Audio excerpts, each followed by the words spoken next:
I never imagined betrayal could sit so close to me, until that night when the champagne glass slipped from my hand. The glass didn't break, but something inside me already had. The restaurant was glowing with golden lights, crystal chandeliers, and the sound of laughter. My son's engagement party was everything I dreamed for him. Elegant, warm, filled with family and friends. I wore my best dress, emerald green silk that shimmered when I moved. My son, my pride, stood at the center of it all, hand in hand with his beautiful fiancée. I should have been smiling without worry. I should have been proud without hesitation. But my eyes kept drifting. Her hand lingered on my husband's arm too long when she greeted him. Her laugh bubbled too warmly at his small jokes. At first, I told myself I was imagining it. She was nervous, that was all. She was young, preparing to enter our family. Surely I was just being protective. Then the toasts began. "Here's to love that lasts forever," one of the cousins shouted. Glasses clinked, the room erupted in cheer. My husband stood beside me lifting his glass, but it wasn't me he kept looking at.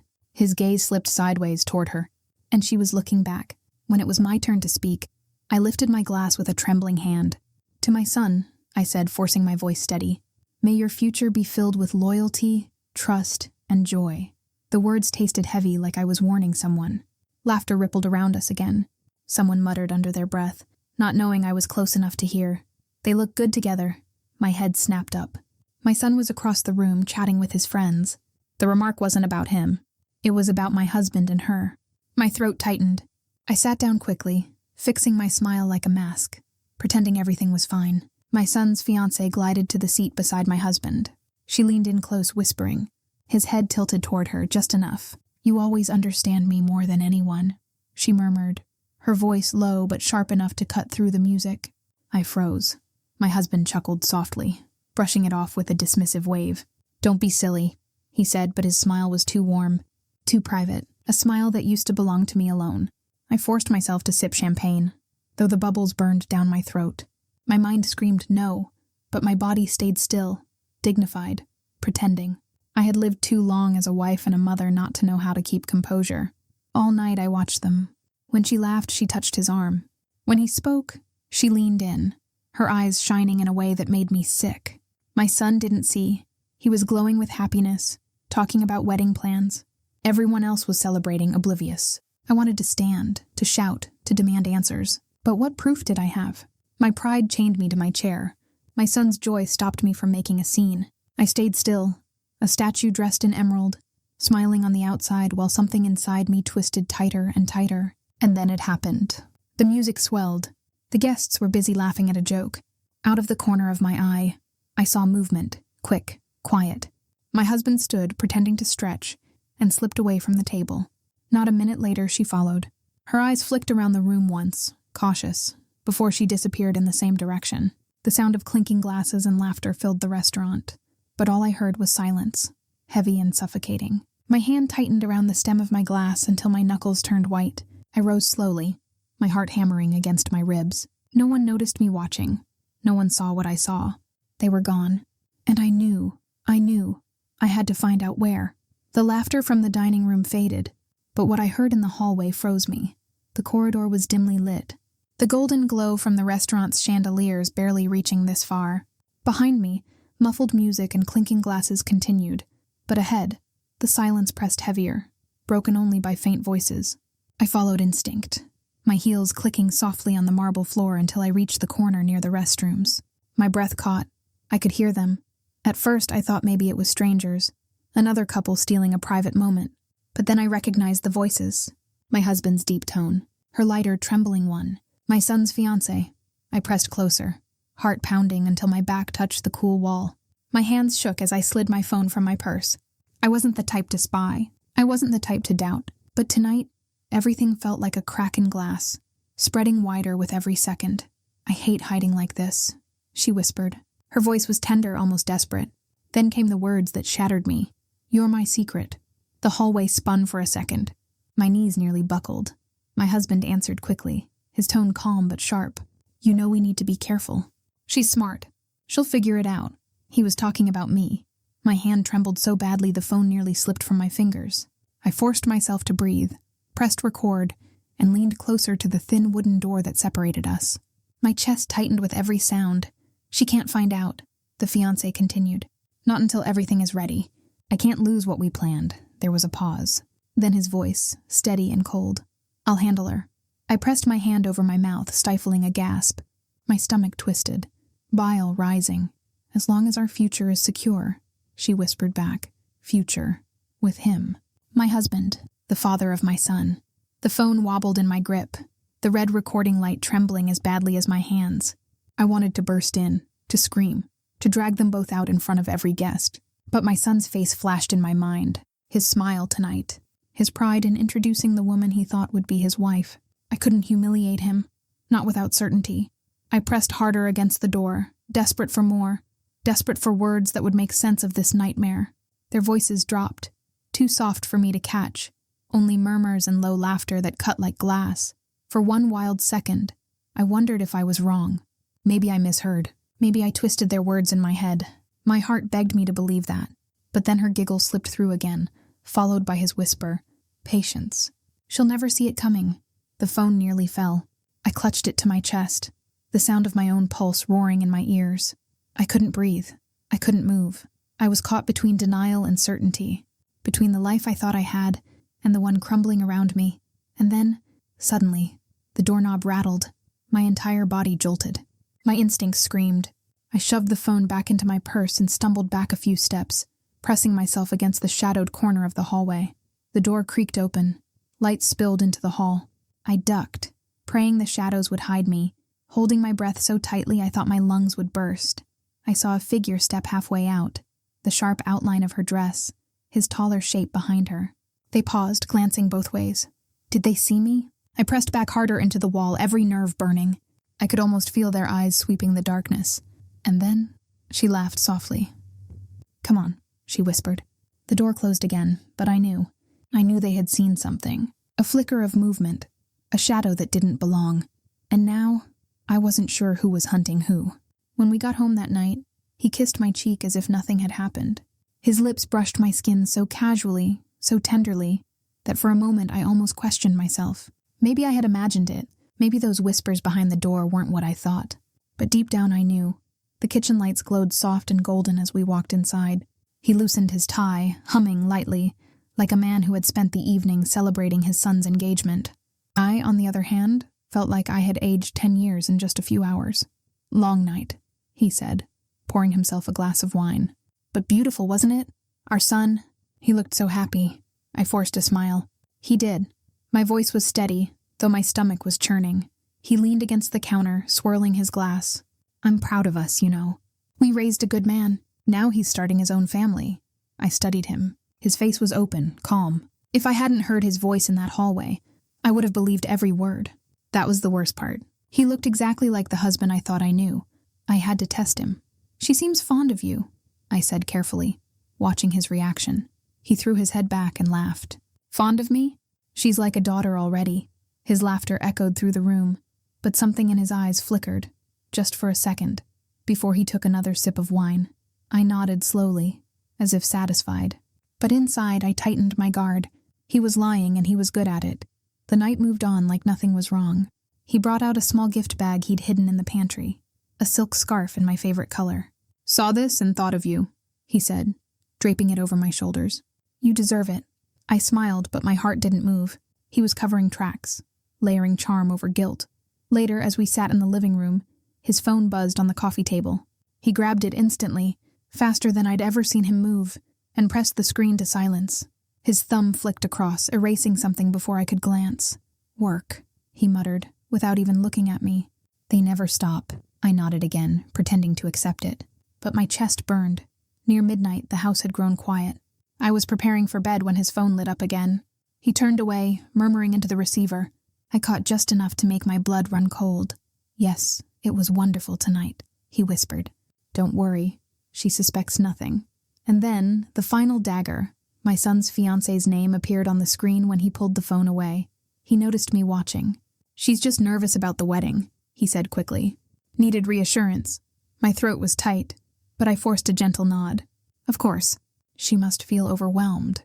He smiled, relieved that I seemed convinced. But I wasn't. I decided then that I would not confront him yet. I would not give him the satisfaction of knowing how deeply he had cut me. Instead, I began to plan, quietly, carefully. The next day, while he showered, I opened the drawer where he tossed his receipts. My fingers trembled as I sifted through papers. Restaurant bills, gas stations, small purchases. Nothing unusual at first, and then I saw it. A folded slip of paper, creased from his pocket. A hotel receipt, room 412, dated just a week ago. My heart slammed in my chest as I turned it over, and froze. Scrawled on the back, in a handwriting I knew wasn't his, was her name. My son's fiancée. I held it in my hand, the truth burning hotter than fire. Now I had proof, and I knew. This was only the beginning. The keycard burned in my hand. Room 412. Proof or destruction. The hotel lobby shimmered with polished marble floors and hushed voices. Business travelers moved quickly through the space, luggage wheels rattling across tile, while I stood there, dressed plainly in a gray sweater and slacks. I wanted to disappear into the background. No silk dress, no jewelry tonight. Just a wife on a mission, trembling inside but calm on the outside. My heart pounded as I approached the front desk. I tried to keep my voice steady. "I believe my husband left something in his room," I said. The young clerk gave me a polite smile, but his eyes narrowed slightly. "Do you have the room number, ma'am?" "Room 412, I said softly. My grip on my purse tightened. He typed something into his computer. His brow furrowed. "Mr. and Mrs. checked in yesterday. Do you have identification?" "Mr. and Mrs." The words hit like a slap. My mouth went dry. "I left it in the car," I stammered, retreating before he could ask more. My legs carried me away from the desk, down the hall, where I leaned against a wall and fought for breath. Mr. and Mrs.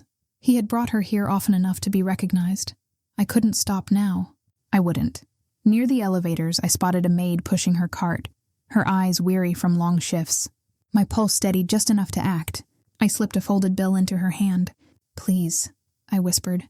"I need to check something in room 412. It's personal." Her eyes darted toward the cameras, then back to me. After a long pause, she sighed and pressed a card into my palm. 5 minutes, she muttered, rolling her card away. The elevator ride felt endless. My reflection stared back at me from the mirrored walls, pale, hollow-eyed, but determined. The ding at the 4th floor nearly made me jump. The hallway was quiet. Carpet muffled my steps as I slid the key into the slot. The green light blinked. The door opened. The smell hit me first. Sweet perfume, not mine. I stepped inside. The curtains were half drawn, soft afternoon light spilling over the bed. A bottle of wine sat open on the nightstand, 2 glasses beside it, one stained with lipstick. On the chair near the bed was lingerie, red lace, nothing I owned, nothing I would ever wear. My hand shook as I picked it up, then dropped it like it burned. And then, on the dresser, something that made my knees weaken. My husband's watch. The one I gave him for our anniversary. He never took it off, yet here it lay, abandoned like the truth he thought I would never find. I clutched the edge of the dresser, my breath ragged. The air in the room felt thick, suffocating. Every corner screamed of them, her laughter, his touch, the betrayal that had destroyed the home I thought was mine. My phone buzzed in my hand, startling me. I looked down. A notification blinked from an unfamiliar app. Curious, I tapped it, and a voice note played, her voice. "My son's fiancée. I can't wait until she's out of the way," she whispered. "Then everything will be ours." My body went cold. The phone nearly slipped from my fingers. I closed my eyes, forcing the tears back. I wouldn't cry. Not here, not now. The trembling that had haunted me for days stilled into something sharper, something harder. My fear turned into cold fury. I set the phone down carefully on the table. My hands curled into fists. I wasn't just a wife who had been betrayed. I was a mother, and they had dared to play this game inside my family's walls. I turned toward the door, ready to leave, ready to carry this proof back with me. My hand reached for the handle, and then it moved. The metal jiggled under my palm. Someone was unlocking the door from the outside. My heart stopped. They were coming in. I had enough tears. Now I wanted justice. The house no longer felt like a home. The walls that once echoed with warmth now stood like soldiers in silence, watching me move through each room with cold purpose. I had cried enough, doubted enough. Now every step, every breath, was strategy. My son was still radiant with happiness. He hummed while checking his phone, scrolling through wedding updates. His fiancée's smile, her soft voice, filled the air as she spoke of dresses and guest lists. He was blind, lost in love's illusion. I couldn't rip that from him carelessly. The truth would cut him, but I had to wield the blade carefully. at the right moment. The first crack in their mask came through numbers. I sat at my desk, laptop glowing in the dim light. Passwords I had memorized long ago gave me entry. My fingers trembled as I opened his accounts. Bank transfers. Large sums funneled regularly into an account under her name. Then a scanned document, a lease contract. A secret apartment, my husband's signature, her name beside his. They weren't planning a wedding. They were building a future carved out of betrayal. Every discovery tightened the coil inside me. Rage once threatened to drown me, but now it sharpened into something powerful. I no longer felt helpless. I felt dangerous, so I began to weave my trap. I told my son we should have a family dinner, just the four of us, to celebrate the coming marriage.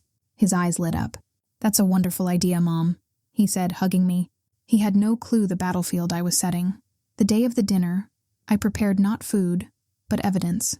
My dining room was arranged with care, candles lit, plates polished. But in the corner, waiting quietly, stood the projector, my silent weapon. I loaded it with photographs, the hotel room, the receipts, the bank transfers, the lease. Proof etched in pixels, undeniable. When they arrived, everything seemed perfectly ordinary. My husband walked in, his arm casually brushing against hers. He kissed my cheek with practiced ease, as though his lips had never tasted another. My son sat bright and cheerful, talking about wedding cakes. She laughed, sweet and false, her eyes occasionally darting toward my husband. We ate. We drank. The tension in my chest grew heavier with each passing minute. My husband, smug as always, leaned back in his chair and said, "This is what family is about. Unity, support. We'll always stand together." I smiled then, a smile that made my jaw ache. I looked at him with calmness that wasn't calm at all. "Shall we see," I said softly, "what unity looks like?" Confusion flickered in his eyes. My son stopped chewing. His fiancée froze, her fork hovering in midair. I stood, walked to the corner, and clicked the remote. The projector hummed to life. The first image appeared on the wall, a blurred photo of room 412's wine glasses, lipstick stained. My son blinked, his brow furrowing. Click, the hotel receipt. His fiancée's name scrawled. Click, the bank transfer list, thousands flowing to her account. Click, the lease. Their signatures side by side. The room dropped into silence, broken only by the projector's low whir. My husband's face drained of color, then flushed dark. He opened his mouth, but I cut across his breath. "Unity," I repeated, my voice steady, "is built on truth. This," I gestured at the wall of evidence, "is the family you've been building behind my back." My son's fork clattered onto his plate.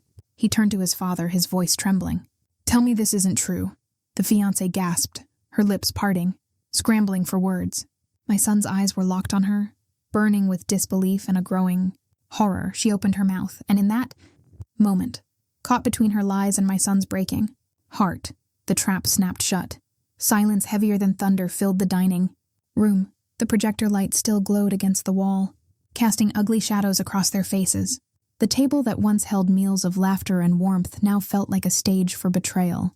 My son sat rigid, his jaw clenched, eyes darting between his father and the woman he thought he loved.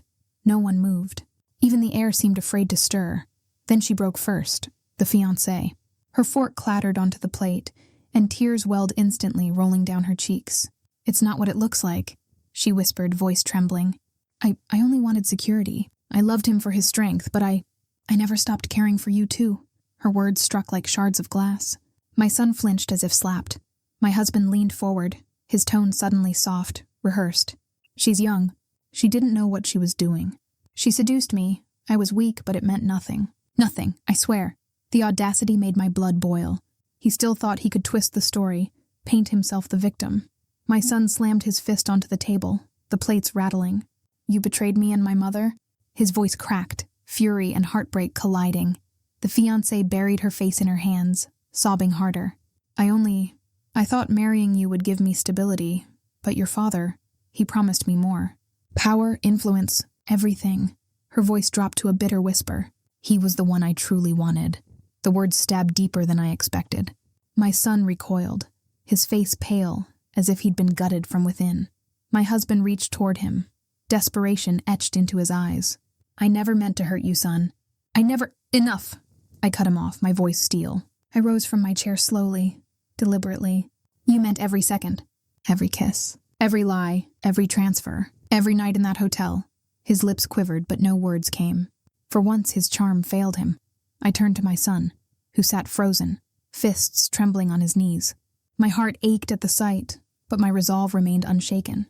You deserve the truth, no matter how much it burns. This is who they are. This is what they planned.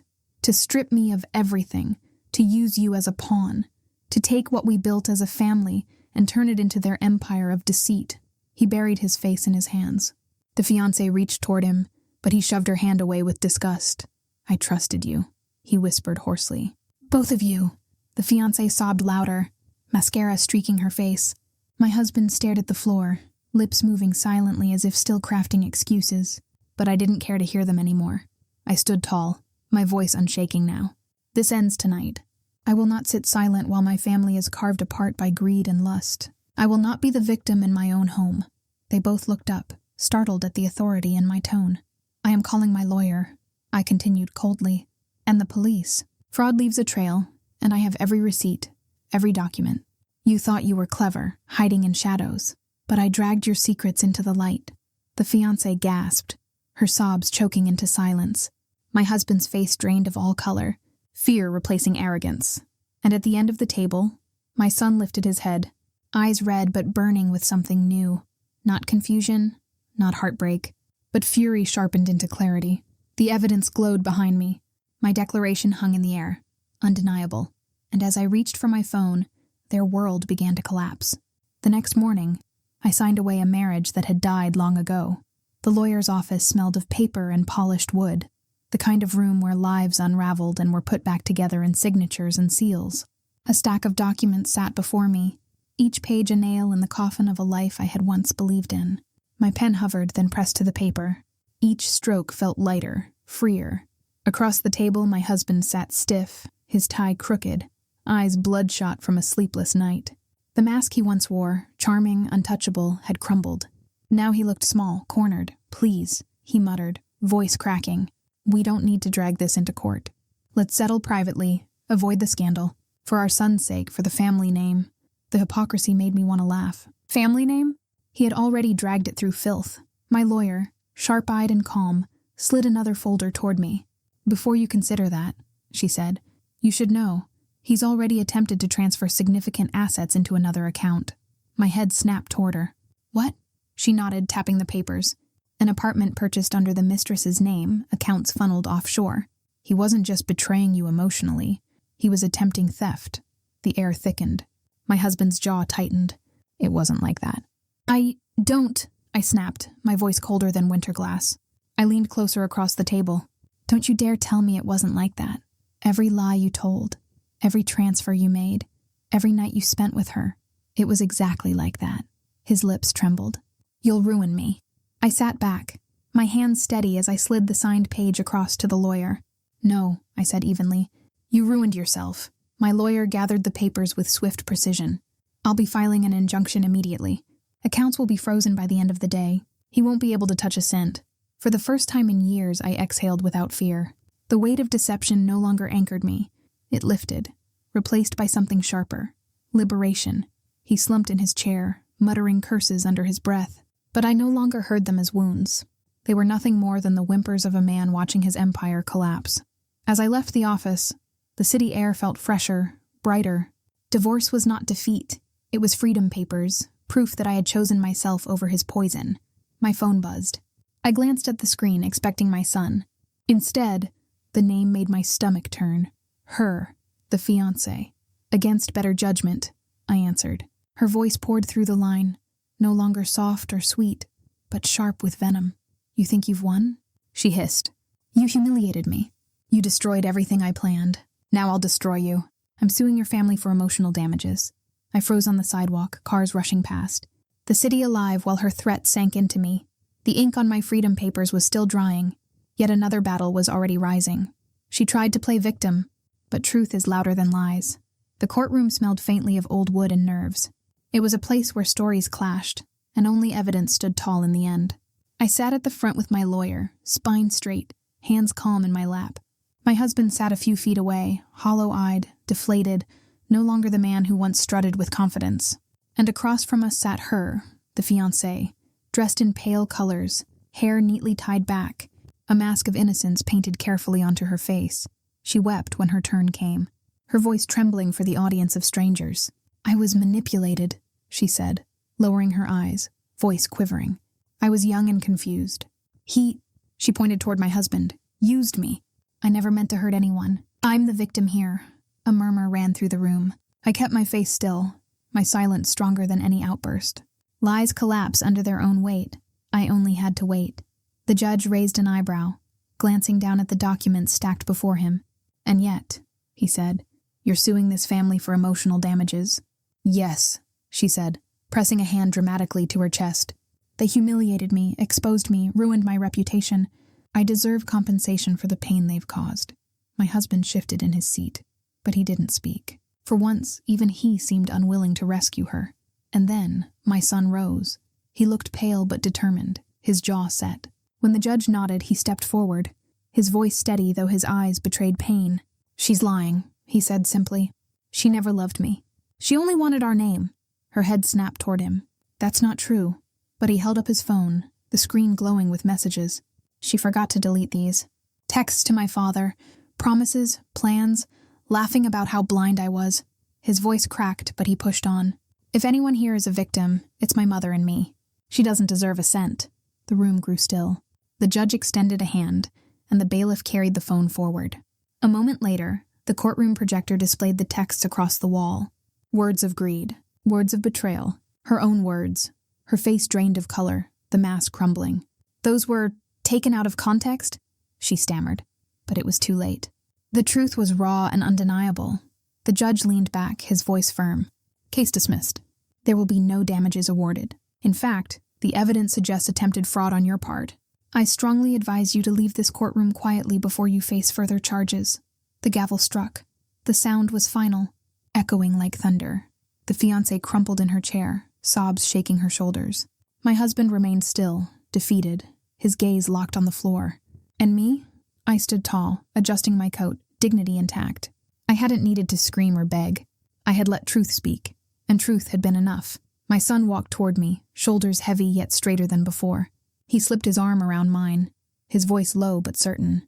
"We lost them," he whispered, "but we found ourselves." Together, we walked out of that courthouse, not as victims, but as survivors. And as the doors shut behind us, the weight of betrayal finally lifted, leaving only the steady strength of freedom and dignity restored. Would you have exposed them like I did, or stayed silent? Tell me in the comments, and don't forget to subscribe for more stories like this.